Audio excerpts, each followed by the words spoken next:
Glória a Deus. Podem se sentar, queridos. Amém. Shalom a todos. A graça e a paz. Eu corro os olhos assim para identificar vocês, para ver se está todo mundo no seu devido lugarzinho.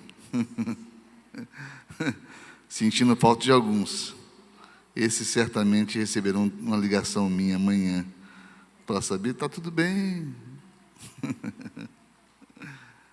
Glória a Deus. Bem, a palavra de hoje, ela interessa muita gente. Princípios de prosperidade bíblica. Eu queria que você ficasse bem atento ao que será dito, porque é um assunto recorrente, é um assunto que, de quando em vez, a gente traz de púlpito, para que a igreja compreenda qual é a vontade, o desejo de Deus para conosco. Nós temos uma tendência muito forte em vincularmos a palavra prosperidade à questão financeira. E eu queria desmistificar isso, porque isso não é correto pensar assim. Mas vamos ver juntos, vamos caminhar juntos para esse entendimento. Lá em Provérbios 4:7, fala assim: o conselho da sabedoria, como se a sabedoria tivesse voz, e ela tem, é a palavra de Deus. O conselho da sabedoria é: procure obter sabedoria. Ela se auto-oferece para que, em possuindo ela, em tendo ela, nós façamos um contrapesos, pesos e balanças de valores, de qualidade de vida, de objetivos de vida, e nós entenderemos o texto com muito mais facilidade. Use tudo que você possui, coloque do lado da balança tudo que você possui, e nesse possuir aqui, nós vemos realmente a expressão materializada. Não são valores da alma, não são valores do espírito. Ele coloca valores naturais. Tudo que você possui, você coloque no contrapeso, para que você possa adquirir entendimento. Esse entendimento é a mesma palavra para sabedoria. E quando eu falo entendimento, não falo conhecimento, eu falo entendimento. É algo que se possa experimentar. O texto que nós vamos usar, os textos que nós vamos utilizar, nós procuramos eles no original, no grego e no hebraico, para entendermos aquilo que o Espírito Santo de Deus está nos mostrando, está nos ensinando. Então, fiquem atentos, muito do que eu vou falar vai aparecer ali. Não é pelo conhecimento que haverá discernimento do projeto de Deus, será pela sabedoria, não é conhecimento.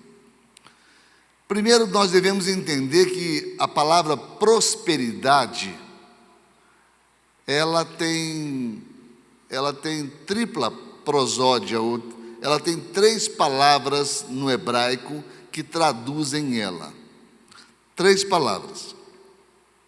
A primeira palavra que traduziria ela, e que no texto de vocês, o que vai aparecer aqui, seria Kisron Yavé, que seria a prosperidade de andar conforme as leis de Yavé, as leis de Deus. Ou seja, aquilo que a palavra de Deus ensina, tudo que o homem planta, ele colhe. Então, é uma prosperidade consequente, é uma prosperidade que não é fator de causa, é fator de efeito. É uma prosperidade que se adquire em se cumprindo os princípios de Deus. Exemplo para vocês entenderem. Há uns anos atrás, surgiu aí alguma denúncia, tá, de que haviam brasileiros fomentando a guerra no Oriente Médio. E isso aí veio à mídia. E veio à mídia por quê? Porque apareceram alguns brasileiros, como o Safra, como a Bravanel, que é o Silvio Santos, o Márcio Golfarb, que é o dono das antigas lojas brasileiras, lojas Marisa e etc., e outras lojas mais. Mas depois perceberam que não era isso, eles não estavam fomentando a guerra no Oriente Médio. Aquilo que eles viram lá era o dízimo deles. Eles dizimam para o Estado de Israel, por serem judeus. Eles praticam o dízimo. Aí nós vemos essa aplicação em suas vidas. Por quê? Porque eles aplicam princípios e preceitos bíblicos. E são homens prósperos. Isso nos leva ao entendimento contrário, que infringir princípios e leis gera impossibilidade de prosperidade nessa modalidade. Porque tudo que o homem planta, ele colhe. Se você não plantar princípios, se você não plantar causas que gerem um efeito prosperidade, nessa modalidade, você não será próspero. Você pode ser próspero em outras modalidades, vamos mostrar, mas dessa você não usufrui, por não praticar princípios bíblicos. Quem está entendendo, diga amém. Então me acompanhe. Lá em Josué, capítulo 1, versículo 8, fala assim: não cesses de falar desse livro da lei, antes medita nele de dia e de noite, para que tenhas o cuidado de fazer segundo tudo quanto nele está escrito, e então farás prosperar o teu caminho e serás bem-sucedido. Então, quem pratica os princípios bíblicos e neles medita dia e noite, dá uma noção de continuidade, continuismo. Dia e noite, não é de dia e de noite, é dia e noite. Então dá uma ideia de continuidade. O que vai acontecer com ele? Ele vai prosperar o caminho. E quem prospera não é Deus, quem prospera é a pessoa. Farás prosperar o teu caminho. Então não é Deus quem fará prosperar, é você que fará prosperar o teu caminho, cumprindo princípios. Porque esses princípios geram reações espirituais. E as reações espirituais são as bênçãos de Deus, prometida por Ele a todos os fiéis, a todos os que honram, conforme Provérbios 3, a todos os que praticam gratidão, a todos que têm aliança com Ele. São 4 fatores: fidelidade, que é o nosso dízimo; gratidão, que é a nossa oferta; honra, que é a nossa primícia; e aliança, que são as ofertas com destino em missões. Então, o que nós estamos vendo? Nós estamos vendo a prática da palavra de Deus, que prospera cristãos que cumprem princípios. Isso é a garantida prosperidade. Temos a segunda prosperidade, ou a segunda tradução, que é a palavra shahal. Shahal, adquirir conhecimento. Essa palavra prospera. Quantos de nós já não ouvimos dos nossos pais? Estuda para você ter uma boa profissão, estuda para você vencer na vida. Só quem estuda vence na vida, né? Eu lembro do meu pai, ele tinha uma psicologia bem tranquila. Ele falava: se você não estudar, vai puxar carroça, né? E é uma expressão dura, mas que me fez observar um senhor que puxava um carrinho de papelão, né? De papelão, ele puxava aquele carrinho de papelão, e eu ficava olhando para ele e pensava: eu tenho que estudar, senão vou acabar puxando carrinho de papelão igual ele, né? Eu lembro que meu irmão mais velho um dia chegou com uma ideia da gente fazer um patinete e vender papelão. Lá perto de casa eu comprava papelão e eu via constantemente homens puxando carrinho de papelão. E a gente saiu para começar a catar papelão.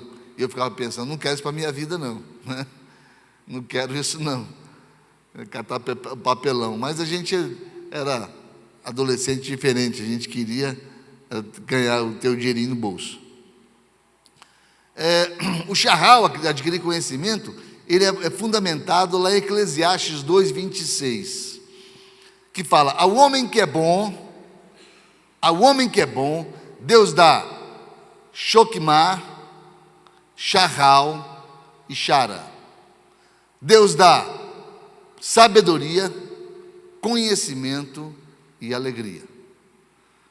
Interessante que, se a gente fosse traduzir para o português aqui, um português mais raso, a gente diria: ao homem que é bom, Deus dá prosperidade, prosperidade e prosperidade. Porque essas três palavras são a tradução da palavra prosperidade. O Shahal é o conhecimento. Sabedoria gera prosperidade. E conhecimento também.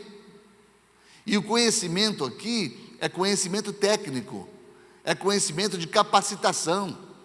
Gera prosperidade quem é qualificado, quem sabe construir, quem sabe fazer, quem sabe promover conhecimento, é que adquire a prosperidade. Esse conhecimento que é o Shahal, é o conhecimento que muita gente não entende, que precisa se qualificar, se especificar naquilo que desenvolve, naquilo que faz. Porque isso é promessa de Deus que gera prosperidade. Então nós temos o primeiro, que é a sabedoria em cumprir a vontade de Deus, a palavra de Deus, né? O conhecimento não somente conhecimento da palavra, mas conhecimento da vida. É aquilo que a gente vai colecionando vida afora, por experiência de vida. Então, Shokmah, Shahal e Shara. Mas ao pecador dá trabalho. E esse trabalho aqui, queridos, existem dois trabalhos na Bíblia. Existe o divertissement, que é o entretenimento, ao que Adão fazia. Deus vinha na virada do dia conversar com Adão, porque havia dado a Adão uma atribuição. Ele deveria proteger a terra e deveria plantar na terra. Então, havia um trabalho a ser realizado antes do pecado, mas não era um trabalho exaustivo, não era um trabalho forçado, não era um trabalho que causasse o suor do rosto. Depois, com o advento do pecado, o homem herdou o enui, ou enui, que é uma expressão de trabalho forçado. Aí é outro tipo de trabalho. E o texto de Eclesiastes 2:26 fala: ao homem que é bom, Deus dá sabedoria, conhecimento, alegria, que é Shokmah, Shahal e Shara. Mas ao pecador dá trabalho, enui, para que ajunte e amontoe, a fim de dar àquele que ama a Deus. E isso aqui, querido, é muito perigoso. Muito perigoso. Por quê? Porque de repente o cristão se acha no privilégio de não se esforçar. Não, eu não preciso trabalhar, Deus dá aos dele enquanto dormem. Não é esse o contexto. Não é esse o contexto.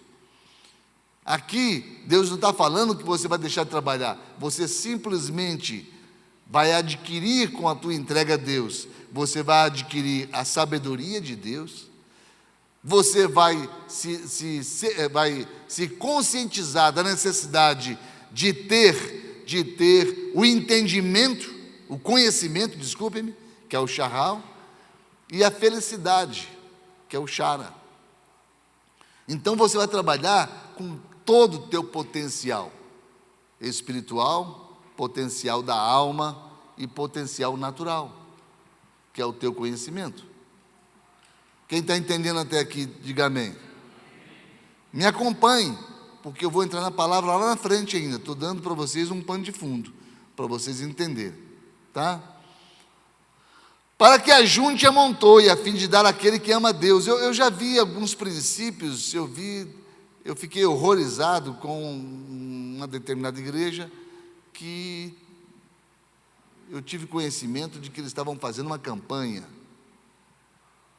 E a campanha era as pessoas se enquadrarem dentro disso aqui e colocarem a mão em objetos e declararem que eles pertencem à pessoa. Eu quero um carro, então eu vou chegar ali num carro que está passando na rua, o carro que eu amo, o carro que eu gosto, e vou botar a mão nele e dizer: esse carro é meu. Isso é uma apropriação indébita espiritual, né? Esse carro não é seu, né? Se você quiser o carro, você desenvolva o teu potencial, você se coloque na presença de Deus, você se esforce, você se qualifique, você ganhe dinheiro, você compre o carro e você terá o carro. Deus vai te abençoar em todo o processo, mas aquele carro não é seu. Porque estão correndo o risco aí dos jovens passarem e colocar a mão na namorada do outro e falar: essa aqui é a minha. De jeito nenhum, né? O que o texto fala não é isso. Então, Shokimah Shahal. Shlem é uma palavra diferente, vem da raiz do Shalom, esse Shlem. E está fundamentado onde o Shlem? Em Colossenses 3,15. Seja a paz de Cristo, Shalom de Cristo, o árbitro em vosso coração, a qual também fosse chamados em um só corpo, e sedes agradecidos. Habite ricamente em vós a palavra de Cristo. O habitar ricamente em vós a palavra de Cristo é a expressão Shlem. Ou seja, o Shalom, a paz de Cristo, que é o hábito do nosso coração, é que nos traz prosperidade. Então nós temos aqui as 3 palavras, que traduzidas são prosperidade: Shokimah, Shahal e Shara. 3 tipos de prosperidade. Vocês ouviram eu falar sobre dinheiro até agora? Nada tem a ver com dinheiro. Nada sobre dinheiro. Tudo sobre qualidade de vida. Riqueza, prosperidade envolve dinheiro, mas não é o principal. Dinheiro é fator de consequência, não é o principal. O que é mais importante, coisas ou pessoas? A nossa cultura pós-moderna, ela é regida pelo capitalismo selvagem.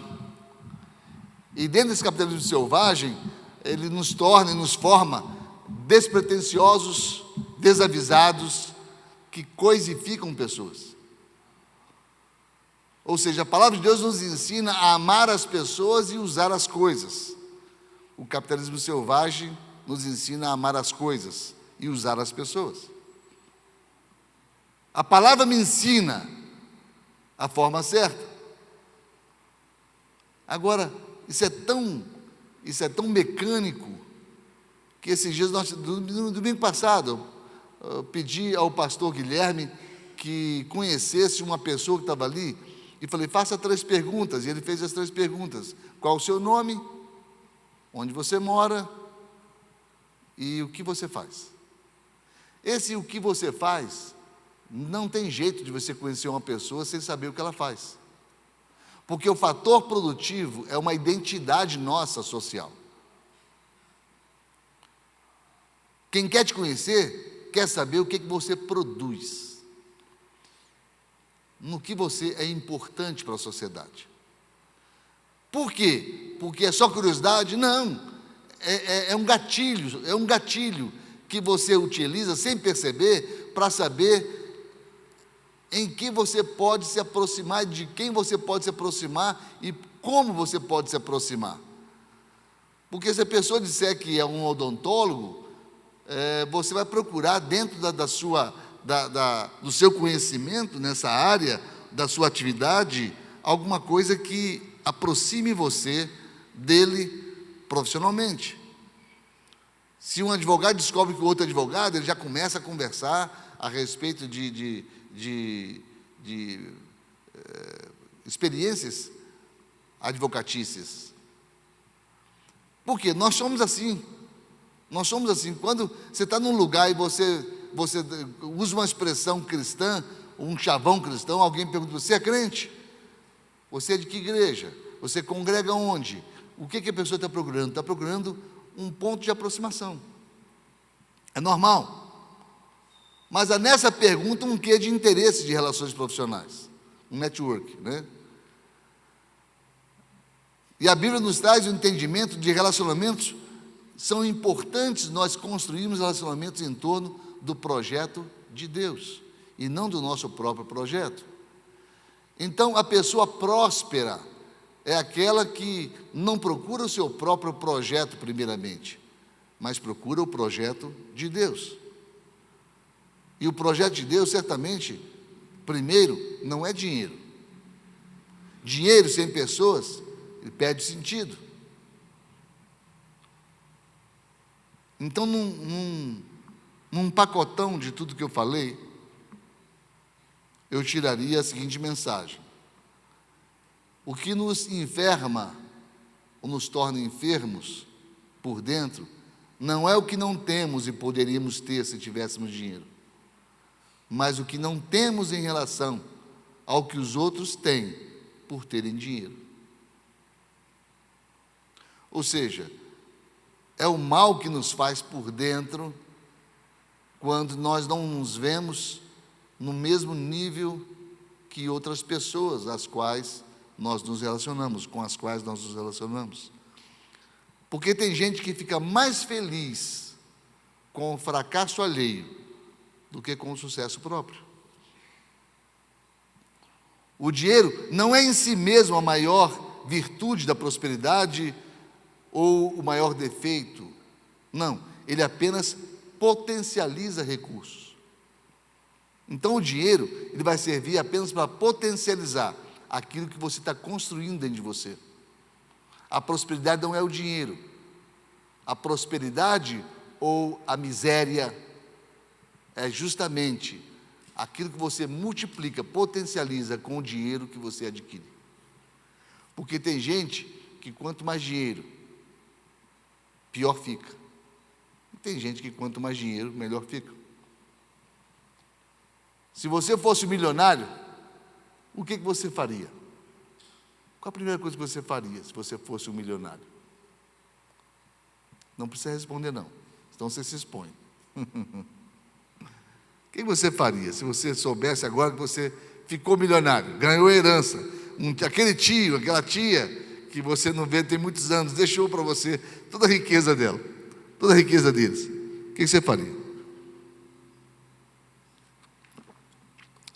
Se você pensou, primeiro pensamento teu foi: eu compraria, você foi mordido aí pelo bichinho do capiroto das coisas. Você está coisificando. Porque é esse o projeto de Deus, que a gente não coisifique. Que a gente não pense que prosperidade são coisas. Para que serviria a riqueza se não tivéssemos com quem compartilhar? E tem gente que compartilha até motivações maldosas pela riqueza. Ele posta para mostrar o que está vivendo, né? Para gerar no coração alheio lá inveja, sentimento de fracasso. Tem gente que faz isso. Eu lembro de uma brincadeira que eu vi, e vi pessoas brincando, pessoas que tiravam foto assim numa piscina bem bonita, tá? E diziam: tem vida mais barata, mas não presta não. Né? Qual seria a motivação? Se não for brincadeira, se não for zoação, né? Pode pegar muito mal. Pode pegar muito mal. O que nos enferma não é a falta do dinheiro, são as comparações que essa falta traz. Eu fui um menino de uma família pobre. E eu nunca tive problema com isso, porque a grande maioria dos meus amigos eram como eu, tinham arroz, feijão e ovo lá em casa para comer à vontade. E então não tinha problema, porque chegar na casa dos meus amigos tinha arroz, feijão e ovo.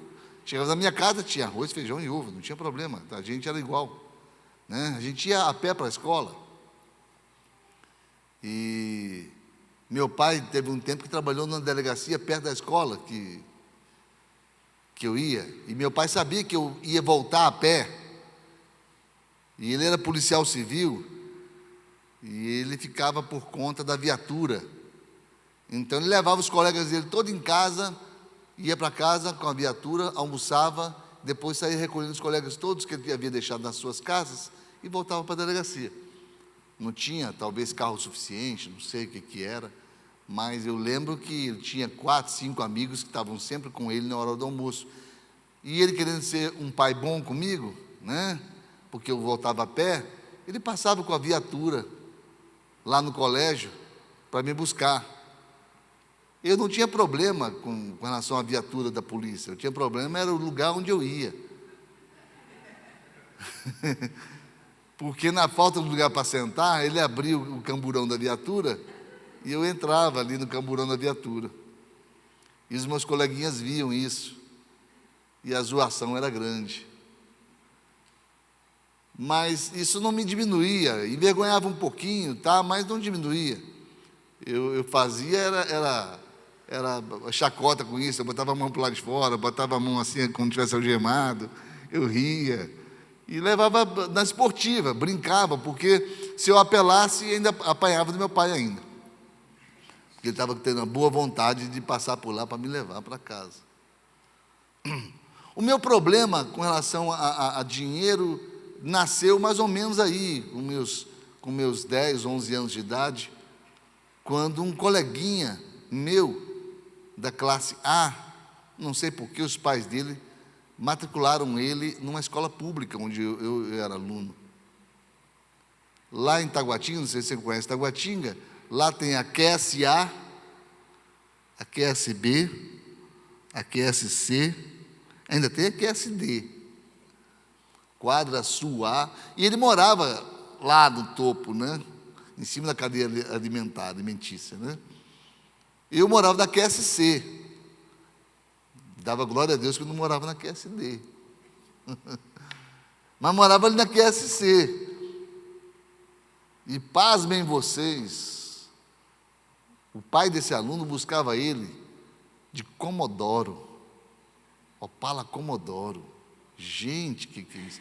Quando aquele carro passava, ele era vinho com teto branco. Quando aquele carro passava, parava tudo para ver o carro passar. Um 400 Comodoro bonito. Hein, Marcelo? Não era um camburão de polícia, da polícia, né? Era diferente. E eu me aproximei daquele menino, e fui na casa daquele menino. Foi aí que o dinheiro começou a me incomodar, ou pelo menos a falta dele. Por quê? Porque a primeira coisa que me encantou foi que o portão dele não abria assim, abria assim. Gente, não era automático, claro, ainda não, né? Ainda não.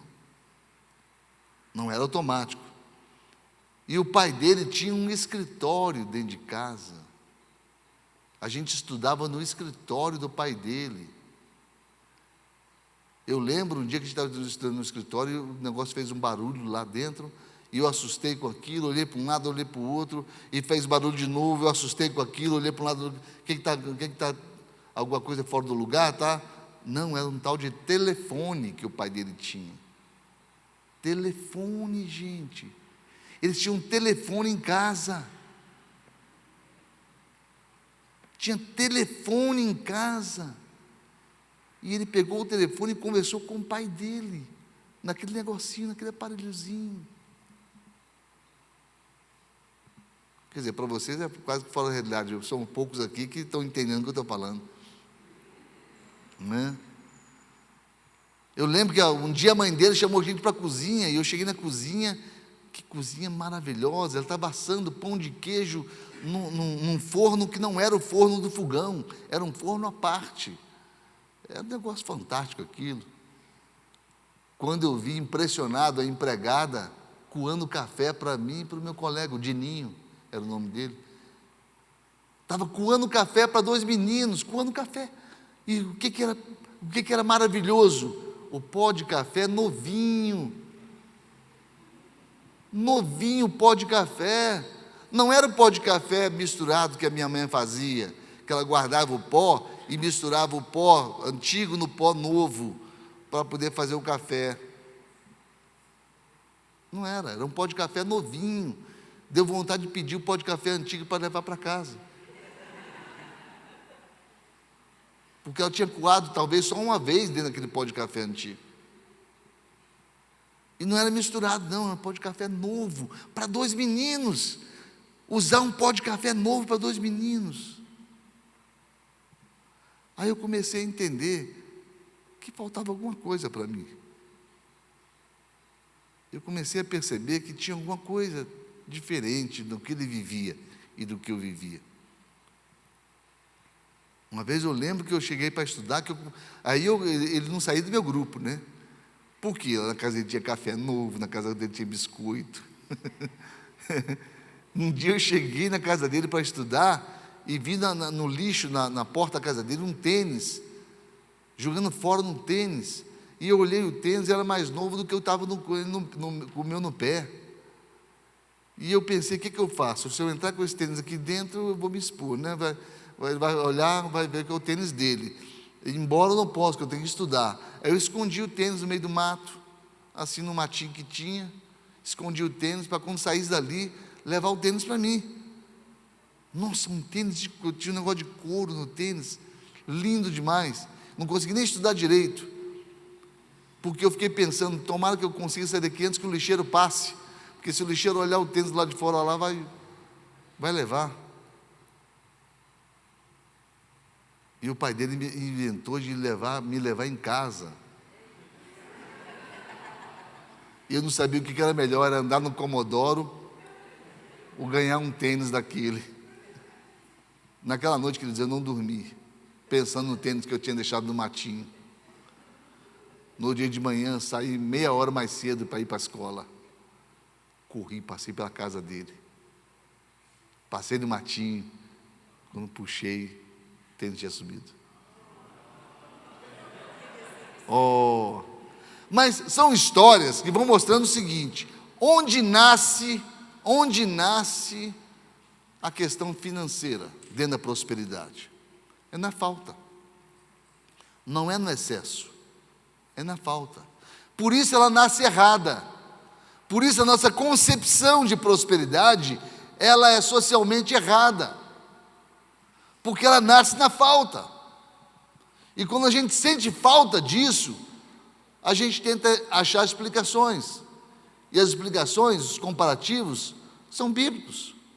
São os comparativos que nos fazem sentir falta do dinheiro, que vão esmagando nossa autoconfiança, nosso orgulho próprio, nossa autoestima. Vocês nunca ouvirão falar de alguém que suicidou na favela. Alguém já ouviu suicídio na favela?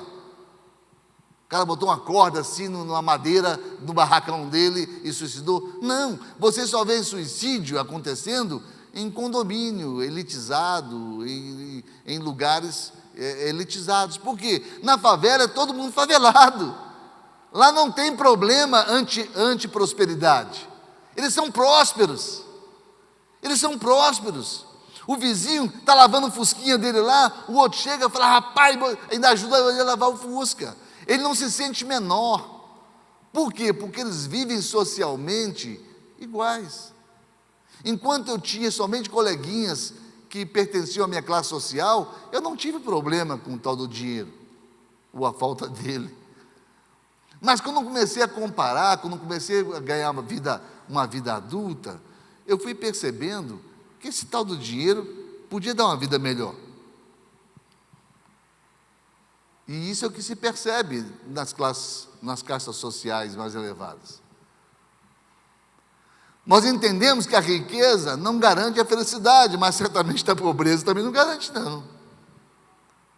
Então não vamos condenar a riqueza, nós vamos explicar para vocês que ela não traduz prosperidade. Quando eu descobri que eu era pobre, tentei ao máximo disfarçar, conviver isso, e sonhando em ressignificar minha vida.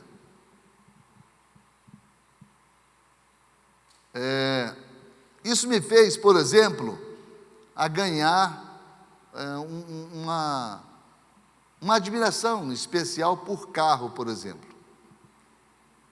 Porque eu comecei a perceber a diferença entre o carro que eu ia embora para minha casa e o carro que meu coleguinha ia embora para a casa dele.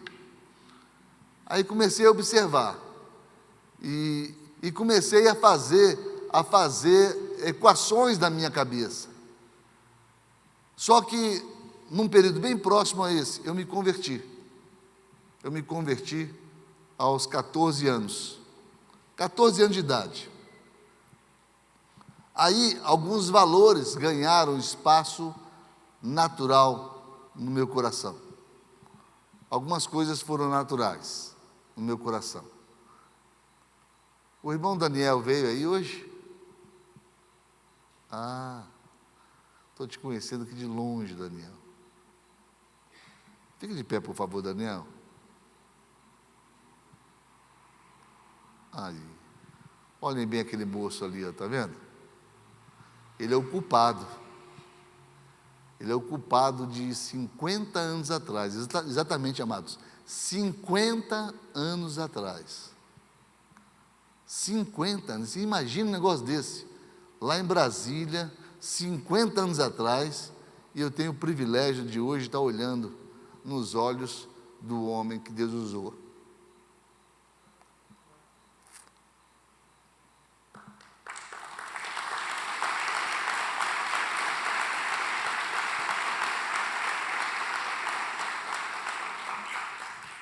Eu era assim, 15 anos de idade. Aqui, Daniel, para você lembrar. Olha para lá, não é para mim não. Você olha para mim, você não vai me reconhecer, eu também não te reconheço tão bem. Daniel era um jovem do IBAN. O IBAN é a Igreja Batista da Asa Norte. Era vocalista. Você era guitarrista também, né, Daniel? Não era? Você fazia uma sonzeira meio doida lá, né? Quantos anos você tinha, Daniel? 23 anos, mais ou menos. Você parece que é uns 30 anos a mais que eu, mas é só uns 10. A gente se tornou amigos e o Daniel está morando aqui em Anápolis.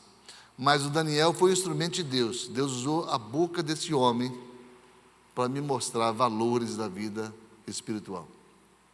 Eu entreguei minha vida para Jesus pela pregação dele, 50 anos atrás. Deus te abençoe muito, meu querido. Viu? Deus te abençoe muito. É um prazer tê-lo com a gente aqui, certo?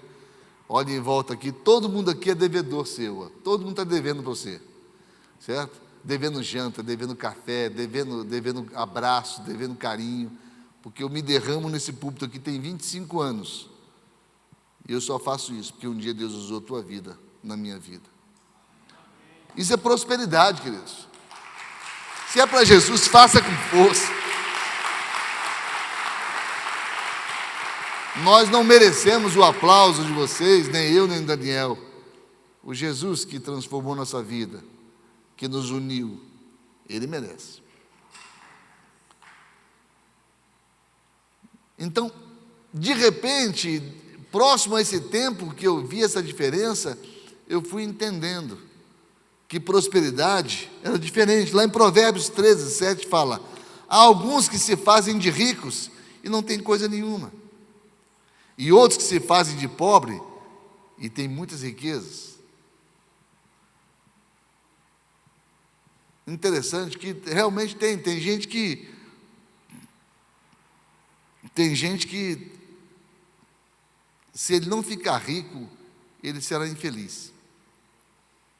Ele não consegue viver uma riqueza dentro da proporcionalidade de ganho que ele tem. E todos nós podemos ser ricos, independente do quanto ganhamos. Ricos na concepção bíblica, prósperos. Porque eu fico imaginando alguns bilionários aí que tiram a própria vida. E muita gente que acha que o dinheiro é a prosperidade, não entende. Mas a palavra de Deus, ela é clara quando ela fala de que adianta o homem ganhar o mundo inteiro e perder a sua alma. Perder a alma é perder a capacidade de amar e ser amado, é perder a capacidade de evoluir, é perder a capacidade de aprender, é perder a capacidade de desenvolver valores, de rejeitar antivalores. A alma da gente é a habitação do Espírito. Se você desqualifica a alma que habita o teu espírito será contaminado pela tua alma. De que adianta você ter riqueza se a tua alma está doente? É o que a palavra de Deus fala. O erro é envidar esforços para mostrar que está bem, e não envidar esforços para estar bem. Hoje há muita aparência.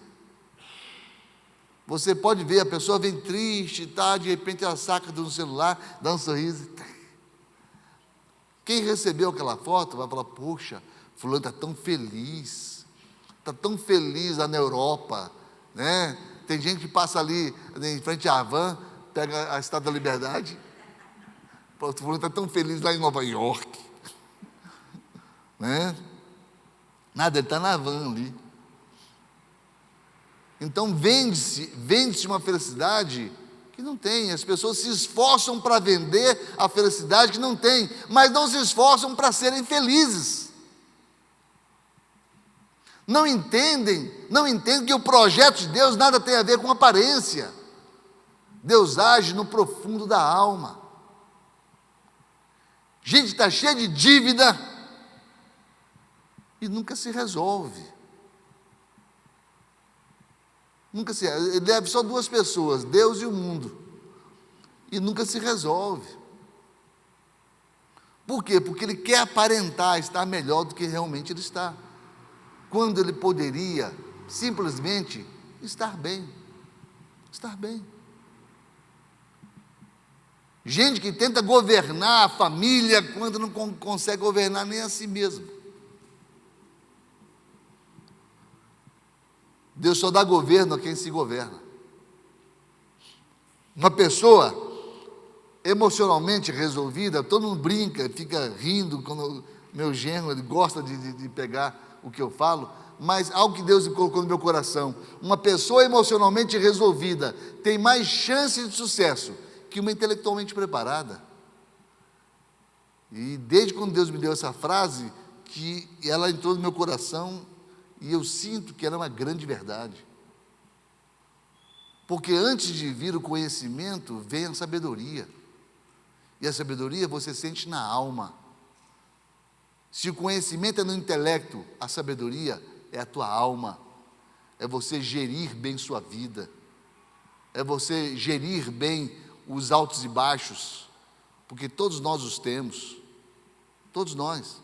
Então, se você gerir bem o seu emocional, pode crer que ele te levará à prosperidade. Ele vai te levar ao sucesso na vida. Dinheiro é a coisa mais importante do mundo? Não é. Ela pode até potencializar as coisas mais importantes, mas não é a coisa mais importante. Mas também o dinheiro pode potencializar a usura, o egoísmo, o orgulho. Por isso ele é perigoso na mão de quem não tem o emocional controlado pelo Espírito. Fé e sabedoria são as armas que temos para conquistarmos a prosperidade. Fé e sabedoria. Fé para sonhar, sabedoria para realizar. Fé para conquistar, sabedoria para manter o conquistado. Fé para planejar, sabedoria para construir, para edificar. Fé para começar, sabedoria para concluir. A Bíblia fala sobre o dom de produzir riquezas. É um dom dado por Deus para quem sabe gerir isso na vida. E, amados, podem crer, tem gente que, ao longo desses 25 anos, por experiência minha e do meu amor, a gente vai conversar com pessoas, pastor, ora por mim, eu estou desempregado, pastor, eu precisava tanto melhorar, tá. Vamos orar, meu irmão, a gente ora, e temos até programas, agora o CRIE, da Shalom, o CRIE é a instrumentalização na vida profissional dos irmãos. Nós ensinamos pessoas aqui a se autoqualificarem profissionalmente, nós damos ferramentas, elementos, tudo de graça, viu, gente? Tudo de graça para os irmãos durante a semana. A gente ajuda irmãos, nós temos um banco de dados, um banco de emprego, e dificilmente você encontra um desempregado dentro da Shalom, porque ao invés de dar cesta básica, nós damos um emprego, é muito melhor do que dar cesta básica. E um irmão que recebe a cesta básica um mês, no segundo mês ele já fica sem graça. Por quê? Porque um mês todo mundo está sujeito a ter uma baixa, você entende? Mas durar nessa baixa 2 meses, com tantas oportunidades que a gente vê, isso aí é desqualificação, isso aí é alguma coisa que precisa ser tratada, ser mudada na vida da pessoa. Então nós ajudamos as pessoas. Agora, vocês imaginem só que na experiência de vida nossa, a gente vai orar pela pessoa para a pessoa ter um bom emprego. E a pessoa some da igreja. Por que você sumiu, meu irmão? Pastor, trabalhando muito. Deus então te deu um trabalho. Deu. E você não está vindo à igreja por causa do trabalho. Trabalhando muito. Não, vem cá, meu irmão, vamos orar de novo aqui. Vamos constatar isso aí. Senhor, tira o emprego dele. Se a bênção te afasta de Deus, que você se afaste da bênção, porque o importante é Deus, não a bênção de Deus. Olha, se nós estivéssemos aqui num culto programado, venha receber sua cura, venha receber palavra de prosperidade, eu vou orar por você, na hora, esse pastor tem poder de Deus, ele bota a mão na tua cabeça assim, ele botou a mão na tua cabeça, aparece 5 notas de 200 no teu bolso, na hora, e encher de gente, querendo a bênção de Deus, mas tem muita gente buscando a bênção de Deus, mas são poucos os que buscam o Deus da bênção. Porque o Deus da bênção dá prosperidade na qualificação de vida para você. Não é nas benécias da vida, não é na facilitação. Não, Deus não promete facilitação para ninguém, muito pelo contrário. Foi muito difícil para Ele resgatar o homem, custou a própria vida dele. Então entendam isso aqui, prosperidade não é Deus facilitando a tua vida, é Deus instrumentalizando você. É Deus abençoando você com capacitação e responsabilidade. E não é de dinheiro que eu estou falando, não. Eclesiastes 5, reparem só, na experiência da vida, descobre que o melhor e o que mais vale a pena é comer, beber e desfrutar o resultado de todo o trabalho realizado debaixo do sol, durante os poucos anos que Deus lhe concede. Isso é bênção de Deus, porquanto esta é a sua porção, é a sua recompensa, meu irmão. Todo homem a quem Deus concede o dom de riquezas e recursos que o tornam capaz de sustentar-se, de receber a sua porção e desfrutar das recompensas do seu trabalho. Isso é presente de Deus. Esta pessoa não ficará refletindo sobre os dias que se passaram. Ela não fica olhando para trás, pois o Deus que o mantém ocupado, desfrutando das alegrias do seu coração. Eu pergunto para você, qual é o dom que você tem? Dom de profecia, operação de milagres, cura, fé, palavra de conhecimento, ou você tem também o dom da prosperidade, o dom de adquirir riquezas. Tá, se você tem o dom de adquirir riquezas, o que você tem feito das riquezas que você tem adquirido? Porque todo dom é aplicado de dentro para fora, e não de fora para dentro. Se eu tenho dom de profecia, eu não boto a mão na minha cabeça e saio profetizando, Senhor, profetiza sobre mim. Não, não. A profecia do profeta não serve para ele, só serve para outros. Se ele precisa de uma profecia, outro terá que trazê-la para ele. Misericórdia só serve para os outros. Se você tiver misericórdia de si mesmo, você terá autocomiseração. Isso é pecado. Então tem coisas que Deus te instrumentaliza, mas não serve para você, só serve para os outros. Dom de cura. Amados, nós fomos num culto em Bela Vista de Goiás, há muitos anos atrás, a igreja cheia, e Deus estava me usando naquela época muito, muito nessa área de cura. E eu comecei a orar pelas pessoas, e muita gente endemoniada, muitos demônios em pessoas. Aí eu fui orar para uma moça, e já estava preparado para expulsar demônio, porque cheio de demônio.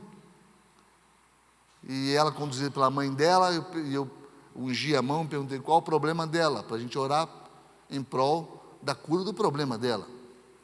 A mãe dela falou assim, ela é cega. Quando a mãe falou, ela é cega, a minha fé foi lá no chão.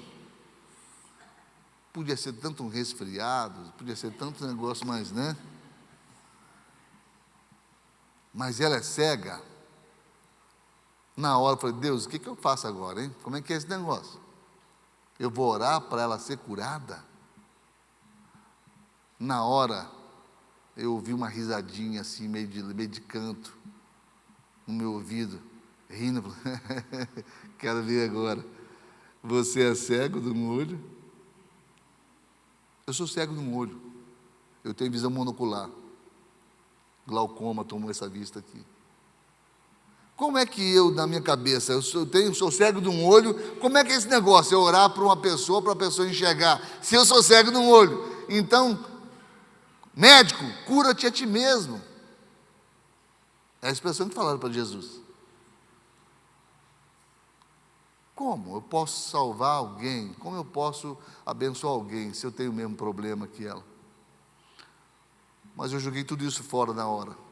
Juntei fé no meu coração, falei, Senhor, não sou eu, é o Senhor. E se for da tua vontade, que seja feita. Orei com ela, abençoei a vida dela. E falei para ela, vai em paz. Deus vai fazer a obra no seu devido tempo.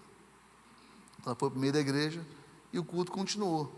Até que houve um tumulto no meio da igreja, e eu tinha um pastor me ajudando, e eu falei, Tom, me faz um favor, dá uma olhadinha, se é demônio, traz, a gente expulsa o bicho.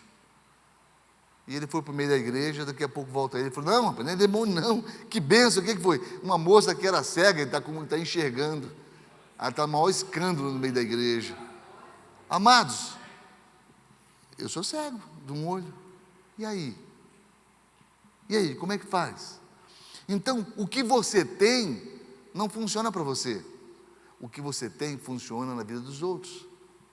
Dom de riqueza, Deus pode dar? Senhor, eu quero dom de riqueza. Você quer para quê?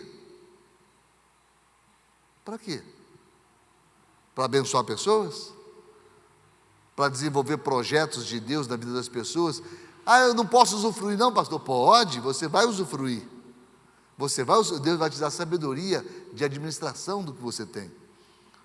Você vai poder usufruir de tudo, só que o teu coração tem que estar aberto, no entendimento de que Deus te deu esse dom, foi para agir na vida de outros. Então a prosperidade é aquilo que se espalha, não é aquilo que se retém. É a primeira grande lição, e eu quero partir para a conclusão, e são 5 prioridades, porque eu quero falar sobre as prosperidades que, se tirada da tua vida acaba. Se tirar dinheiro de você, e muitos, não sei se aqui dentro, mas muita gente, já conheci muita gente que quebrou e alguns anos depois está novamente num patamar de suportabilidade, crescendo. Se tirar dinheiro de você, você vai sofrer um pouquinho, mas logo você recupera. Porque quebradeira não mata ninguém, não. O que mata é covardia. Quebradeira, não. Você se ergue novamente, você faz novamente a tua vida. Mas tem 5 prosperidades e prioridades da prosperidade. A primeira delas, meu relacionamento com Deus. É a maior prosperidade que eu tenho. Minha saúde espiritual. Minha paz de espírito. Deito e logo pego no sono. Eu sou assim, amor? Meu amor reclama que às vezes a gente para conversar na cama, se ela demorar 2 minutos para expressar o que eu perguntei, quando ela respondeu, eu já estou dormindo. Boto a cabeça no travesseiro, eu durmo que é uma beleza. Mas não tem problema de consciência. Não tem problema de consciência. Paz de espírito. Paz de espírito é o que nós precisamos ter. Isso aí, queridos, é a maior prosperidade na vida da gente. Se no Timóteo 1,12 fala, por essa causa também sofro, mas não me envergonho, porque sei que em quem tenho crido, e estou bem certo que Ele é poderoso para guardar o que lhe confiei até aquele dia. Paz. Paz. Uma pessoa que não tem paz, ela inferniza a vida de muita gente. Precisa ter paz. Perdão dos meus pecados. Prosperidade é você ter a capacidade de confessar pecados. Você ter a capacidade de reconhecer erros perante Deus. Isso é de suma importância, queridos. De suma importância. Porque o grande problema da religião é que ela expurga pecados, mas não os perdoa. Ela só expurga da tua consciência. Você vai lá para o sacerdote, para o padre, confessar, ou para um pastor confessar, aí o sacerdote fala, não, você reza 30 Ave Maria, você reza 10 Pai Nosso, e está resolvido, passa ali, dá uma oferta a Deus e está resolvido. Pronto. Aí você faz isso e expurga a tua consciência. Não deflagra a confissão de pecados. Você compra o perdão. Não existe essa indulgência. Isso é invencionice de homens. Isso é invenção, não existe isso.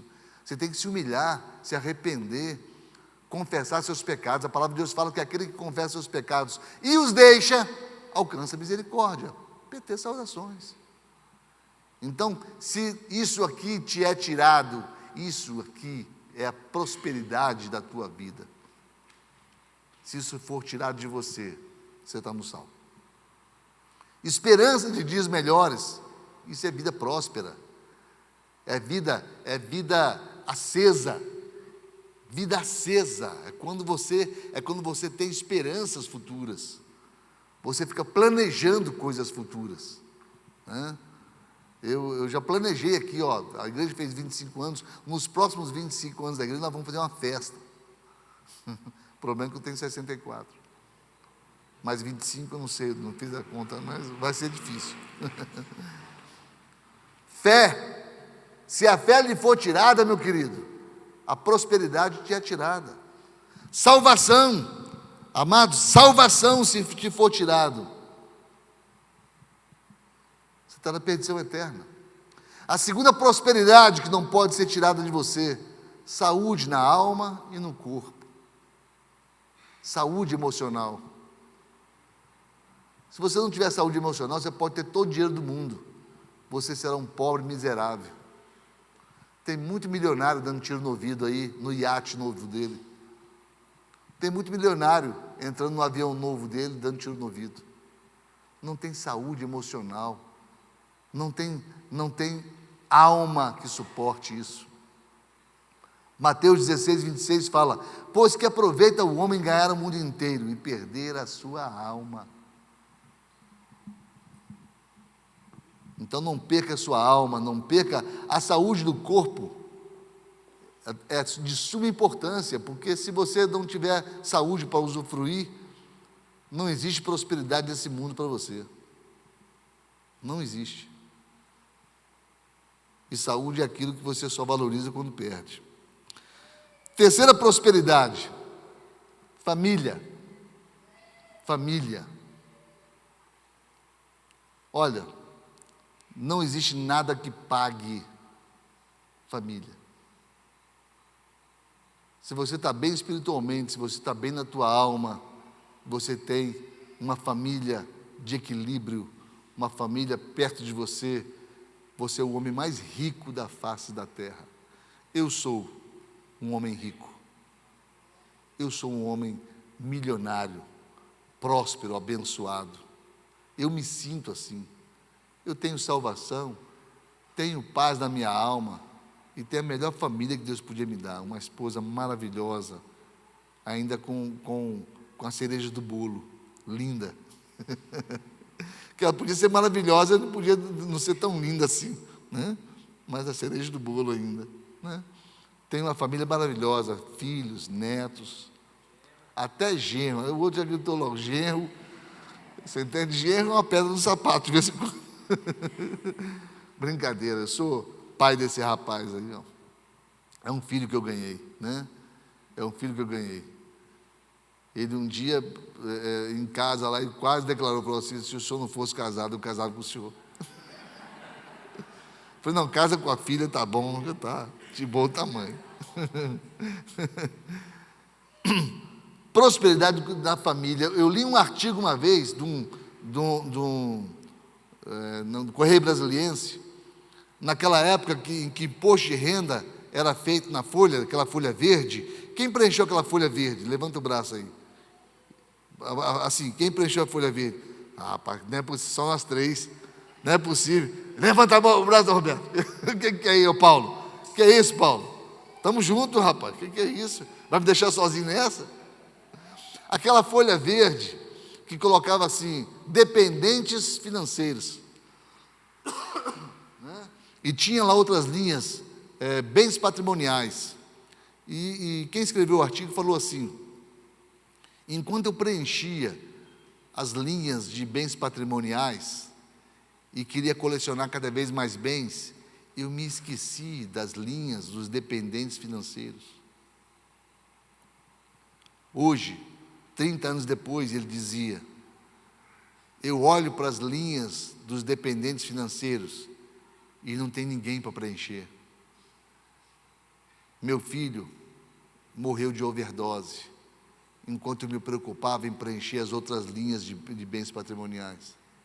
Minha filha fugiu com um homem casado e hoje nem recebe em casa, porque eu estava cuidando dos bens patrimoniais. Minha esposa me culpou por tudo isso e me deixou. Eu não tenho essa linha também. A conclusão que ele chega, eu trocaria as 3 páginas que hoje eu tenho de bens patrimoniais por apenas 3 linhas de dependentes financeiros. Então, ao final da vida, ele reconhece que ele estava dando atenção àquilo que não era, que não merecia devida atenção. Enquanto ele dava atenção àquilo, sua família lhe foi roubada. Então, queridos, família. Olha para o seu cônjuge aí e fala para ele, você é meu bem maior. Você é meu bem maior, meu amor. Eu nunca hipotecaria você. Não hipoteque seu bem maior. Não faça isso. Não entregue para o banco. Cuide bem. 4, prosperidade como conhecimento pela experiência. Qualidade de vida, queridos. Qualidade de vida. Eu comentava com alguns irmãos, eu vi um filmezinho que eu achei fantástico, mostrando um homem, um despertador muito chique, despertando de manhã, 7 horas da manhã, pá, despertou o despertador. Aí levantou um homem de uns lençóis, daqueles lençóis assim, que só em hotel 5 estrelas, sabe? aquele quarto, assim, o cara levantou, espreguiçou, aí mostra imediatamente um outro levantando, correndo, botando a calça, escovando um dente, e saindo, correndo, pegando a bicicleta, colocando as coisas em cima da bicicleta, e esse homem chique olhou no relógio também, viu que estava atrasado, aí correu também, entrou no Porsche dele, né?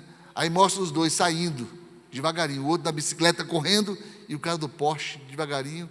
Aí a governanta vem com um suco de laranja para oferecer para ele. Aí ele faz assim para ela, não quer não, aponta para o relógio, está atrasado. Aí ela volta com o suco de laranja. No cara está voltando, o portão abre. Quando o portão abre, entra o bicicleteiro, né? Estava dividindo a cena com ele. O bicicleteiro entra com o material, faz assim para ele. Aí ele faz assim, como quem diz, tá, bom dia, né? Aí o bicicleteiro era o piscineiro. Encosta a bicicleta, né? Aquela piscina limpinha, aí ele vai dar uma espreguiçada, né? Tira a roupa, fica só de calção, né? E dá um mergulho na piscina. Piscineiro.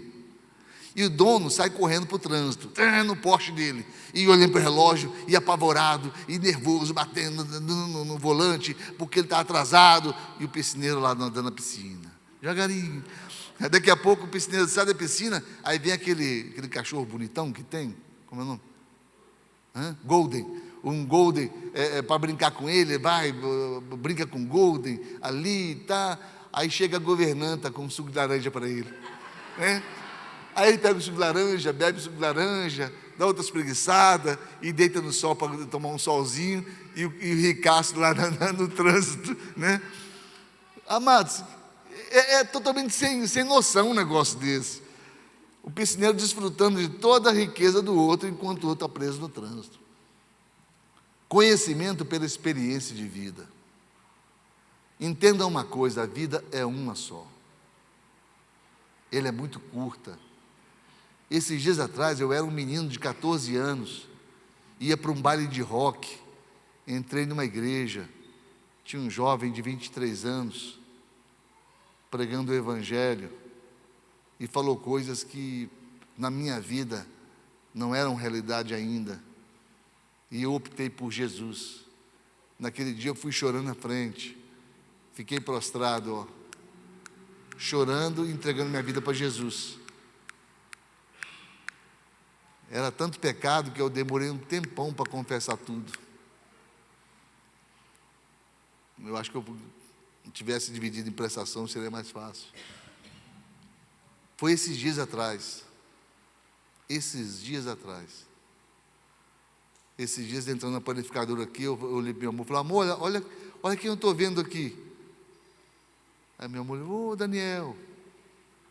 Vendo Daniel, 50 anos se passaram, Daniel. Parece que foi ontem, não parece? Parece que foi ontem. O que nós fizemos da nossa vida de lá para cá, Daniel? O que você fez da sua e o que eu fiz da minha? Eu paro e olho para a minha família, eu paro e olho para o que Deus me permitiu construir debaixo da bênção dEle, e eu louvo ao Senhor. Eu louvo a Deus, sei que você faz o mesmo. Mas muita gente que passou pela nossa vida nesses 50 anos, Daniel, hoje não tem boas memórias dos anos passados. E não tem boas expectativas dos anos futuros. Isso aqui é prosperidade, conhecimento pela experiência. Busque uma experiência com Deus. Isso é prosperidade para a sua vida. Pode ser até uma experiência difícil de ser passada, será uma prosperidade para a tua vida. Porque tribulação tem que produzir perseverança. Perseverança produz experiência, e experiência produz esperança. E quinta e última prosperidade, sua rede de relacionamentos. Essas pessoas que estão aqui à sua volta, elas promoverão a sua felicidade, elas promovem a sua prosperidade, porque elas investem na sua alma, investem na sua vida, nos seus relacionamentos sadios. Vamos ficar de pé?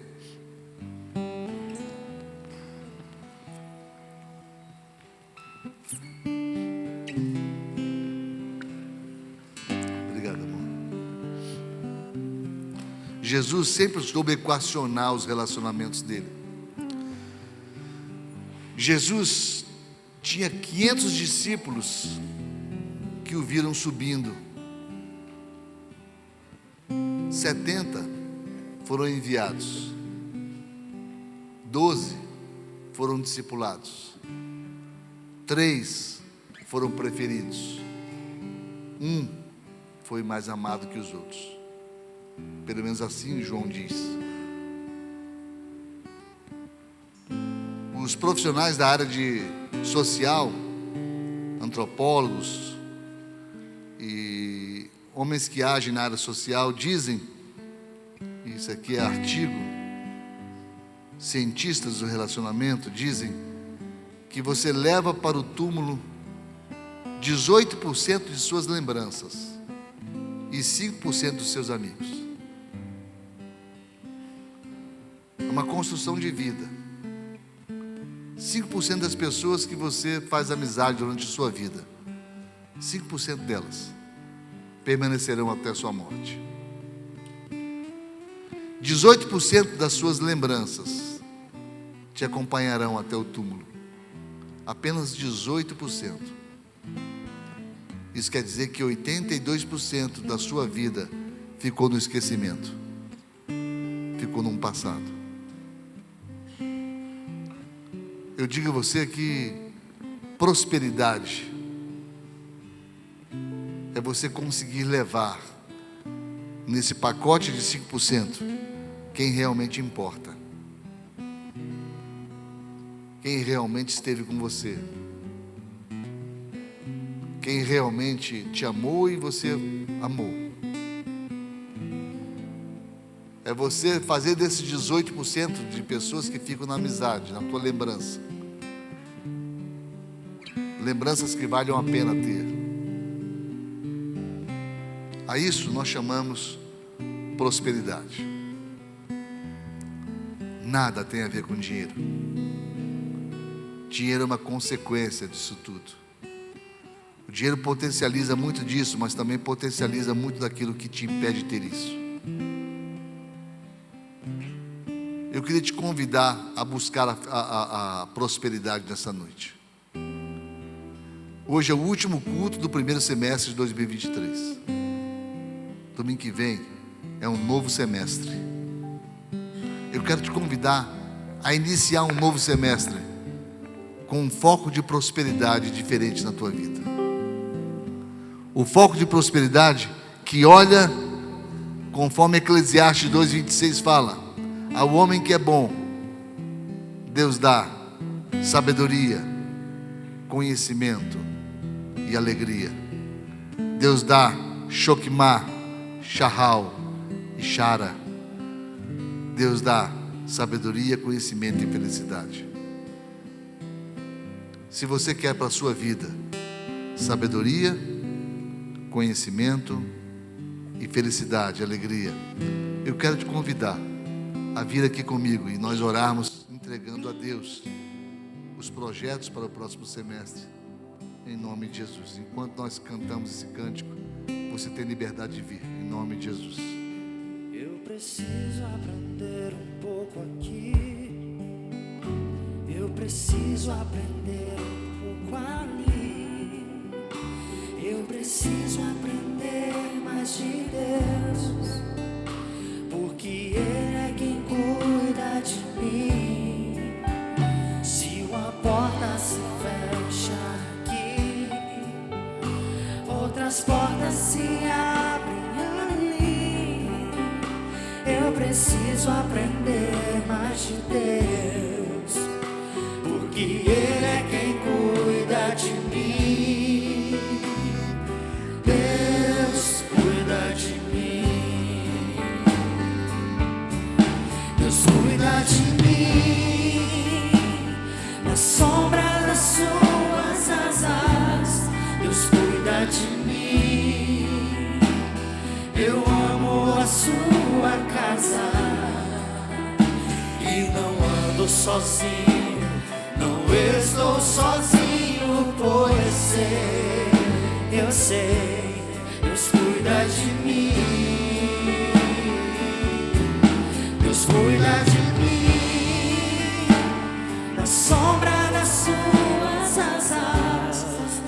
cuida de mim.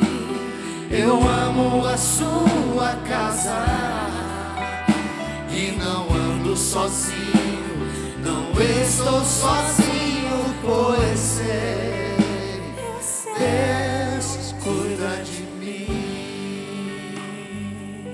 Aleluia. Vocês que vieram à frente, vocês lembram que eu falei sobre pesos e contrapesos? Para que você possa pesar tudo que foi dito na balança, você precisa colocar no outro prato da balança o que você tem vivido. Você precisa sentir que o que foi dito será mais pesado a partir de hoje na sua vida do que o que você vivia. Você tinha como prosperidade muito conceito errado, como eu também tinha. Então você precisa substituir valores. Isso é câmbio, isso é mudança de valores. Lá em Ezequiel 13 fala que Satanás foi expulso do céu porque ele fazia comércio desleal. Por quê? Porque ele pesava mais pesado os interesses dele do que os projetos de Deus. Então ele foi expulso dos céus. Então você precisa colocar na balança e entender: é isso que eu quero mesmo? Eu quero que os valores que me gerarão prosperidade sejam os valores bíblicos, mais do que os seus valores. Quando você colocar isso no teu coração e pesar mais do que foi dito como prioridade para você, você terá alcançado o projeto de Deus na tua vida. Quem entendeu isso, diga amém. Então feche seus olhos.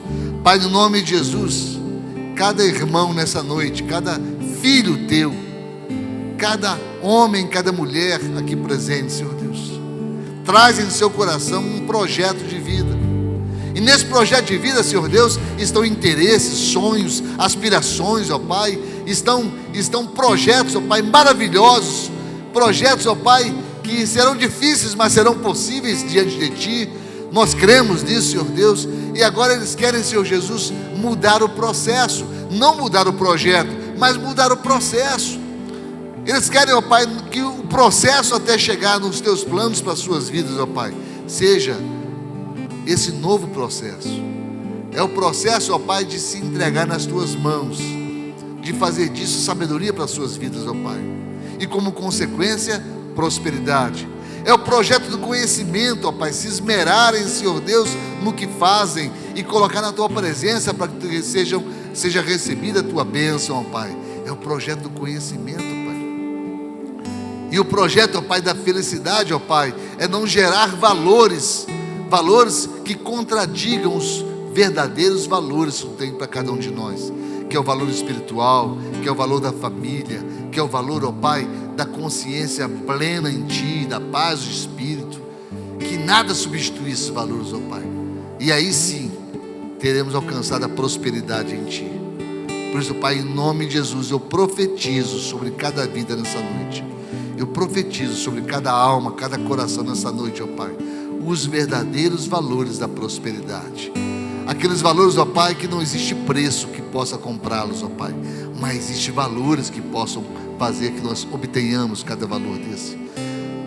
Então, debaixo da Tua palavra, debaixo, ó Pai, da Tua bênção, debaixo, Senhor Deus, da Tua vontade, eu profetizo sobre cada vida a prosperidade do Senhor, em o nome do Senhor Jesus.